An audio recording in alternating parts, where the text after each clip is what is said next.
Sir, arthroscopy দিয়ে আসলে কিভাবে লিগামেন্ট রিকনস্ট্রাকশন করা হয়? হাঁটুর পাশেই একটা এক্সট্রা লিগামেন্ট অবস্থান করে, যেটাকে আমরা বলি হ্যামস্ট্রিং, আচ্ছা। অথবা অ্যাঙ্কেল জয়েন্টের পাশেও অনেক সময় একটা এক্সট্রা লিগামেন্ট থাকে, পেরোনিয়াস লঙ্গাস। এই লিগামেন্টটা আমরা হারভেস্ট করি, অর্থাৎ ওখান থেকে নিয়ে নিই, সেটা আমরা প্রসেস করি টেবিলেই, ওটি টেবিলের পাশে ওই লিগামেন্টটা প্রসেস করি। প্রসেস করার পরে আমরা হাঁটুতে দুটো টানেল করি, টিবিয়াতে একটা টানেল এবং ফিমারে আর একটা টানেল। টানেল করে ওই লিগামেন্টটা হাঁটুর ভিতর দিয়ে নিয়ে যাই, এবং এইটা সাধারণত আর্থ্রোস্কোপি মেশিন দিয়ে স্কোপ দিয়ে দেখে গাইড করে আমরা নিয়ে যাই।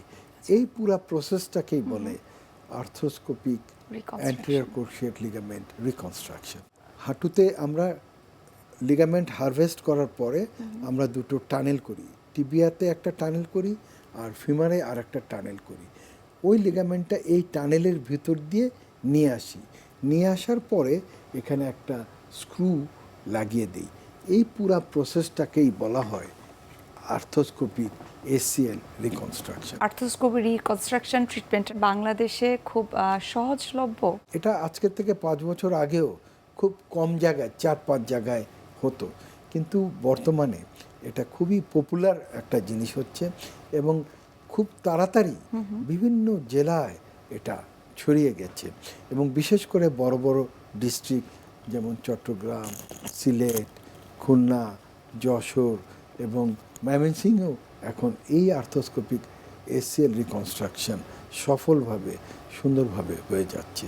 কারণ এখানে হচ্ছে টেকনিক ব্যাপার, সেজন্য টেকনিক্যাল অ্যাবিলিটিসটা যদি কেউ অ্যাকোয়ার করতে পারে, তাহলে এটা খুব বেশি কঠিন কোনো অপারেশন না। রোগীদের হাঁটুর আর্থ্রোস্কোপি করে থাকে তখন ফলো আপের দরকার হয়, সেটি আসলে কি রকম হয়ে থাকে? আমরা প্রথমে ওউন্ড ম্যানেজমেন্টটা করে থাকি, তারপরে আমরা সাধারণত ফিজিওথেরাপি করি। এটার একটা প্রোটোকল আছে। প্রথম সপ্তাহে কোয়াড্রিসেপস হ্যামস্ট্রিং স্ট্রেংথেনিং এক্সারসাইজ, দ্বিতীয় সপ্তাহে আরেকটু বাড়িয়ে দেই এক্সারসাইজটা, তৃতীয় সপ্তাহে নি বেন্ডিং এক্সারসাইজ, চতুর্থ সপ্তাহে তার হাঁটা চলা, এবং আফটার 2 to 3 মান্থস পরে তাকে গেমস অ্যান্ড স্পোর্টসের যে প্রিলিমিনারি স্টেজটাতে নিয়ে যাই। তবে সাধারণত স্পোর্টস যেগুলাতে হাই স্পিড, যেগুলো স্পোর্টস, এগুলাতে আমরা পুনরায় বিবেচনা করে তারপর আমরা তাকে অ্যাডভাইস করি। কিছু কিছু ব্যক্তি আছে 2 মাস 1 মাস পেরোতেই নাই শুরু করে দেয় খেলাধুলা, সেজন্য আমরা তাদেরকে